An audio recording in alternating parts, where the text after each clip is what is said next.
humanity is under the greatest attack in its entire history. You're being told you're obsolete. You're being told that you're a useless eater. You're being told that you are non-essential. I'm about to break the information down, the most important information you've ever seen. I live in Austin, Texas, and I wanted to say thank you, Mayor Adler, after telling us that we all have to wear masks and we can't go outside, we can't use the parks. Now that the governor ordered him to stop saying we have to wear masks because that's illegal, he said, okay, when you go to the restaurants, you don't have to be like Muslim women who have their burqas, who lift them up and eat under them. You can, while you're at your table eating, you don't have to wear the mask. None of this has to do with science, ladies and gentlemen. It has to do with a theory from the 1920s called 6 degrees of separation. That the world had gotten so small because there were so many people on it that any person in the world was only, quote, 6 degrees away from you in some way. So when they picked 6 feet away, it actually adds up to 666, bizarrely enough, because what is a foot? It's 6 plus 6, and then you add the distance to a person, that's 6 as well. Let he who hath understanding reckon the number of the beast, for it is a human number. Its number is 666 with the number of a man. And the only reason I'm pointing that out is it shows how bizarre all of this is. Look at barcodes. The inventor of barcodes admit they only work off 666. Now look at the new patent that Bill Gates has to make you either have a wristband, a watch, or a chip under your skin that tracks everywhere you go, and you get cryptocurrency for acting like a robot and following the directives of the chip precisely. It's number 2020 060606, and it just goes on and on and on. You add all of these coincidences up, it's just insane. But let's not worry about that. Let's talk about the reality of Governor Newsom saying, we have helicopters and drones patrolling hundreds of miles of beaches. I don't care what counties and cities say. I don't care what the citizens have to say. I don't care what the doctors say when you go out and get vitamin D. It makes you almost immune to all viruses, and that the virus dies in sunlight in 30 seconds, lives inside for days, and that people should be outside. He wants, with the summer coming on, to sit there and have the power to make you stay in your house. Spain's the worst, other than like North Korea. They haven't let people come out for 2 months except one trip to the grocery store once a week, and then they eased it to 5 minutes a day you can go outside. How unhealthy mentally is that? Incredibly, all the studies show. How unhealthy physically? Oh my God, even more deadly, because it allows you to develop all these bacteria and viruses. That's why all the ancients worshiped the sun. They didn't know what it was, but they knew it made the plants grow. And they knew that during the winter, when it went away most of the day, well, that they would get sick, but as soon as it came back, they would get healthy.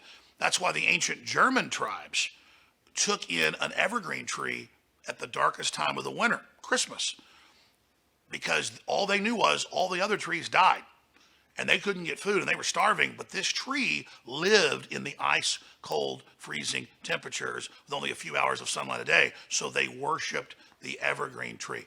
Pretty smart people to like the sun. They figured it out.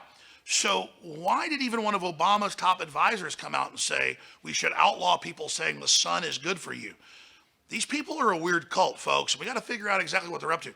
Fauci came out and said we should no longer shake hands with people. What happened about 100 years ago? Psychiatrists had taken control of society. They were doing what they called lobotomies at the time with a ice pick.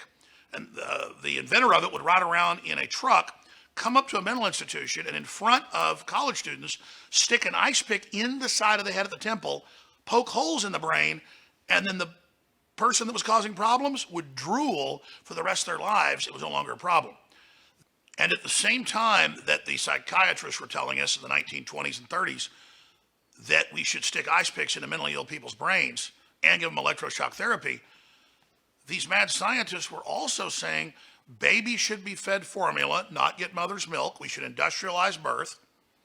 And that, now this is the really dangerous part, that babies should sleep in cribs and not be held by their mothers during the night. Well, look up the studies on this. Babies don't thrive and have much lower IQs and basically are sickly and shriveled and pathetic if they're not held by their mothers at least 5-6 hours a day. Babies are supposed to sleep with their mothers. They're supposed to sleep up against their skin. They're supposed to be cuddled. So again, this is an industrialization of humanity, making us a commodity, taking us out of the earth, and beyond domesticating us, making us obsolete.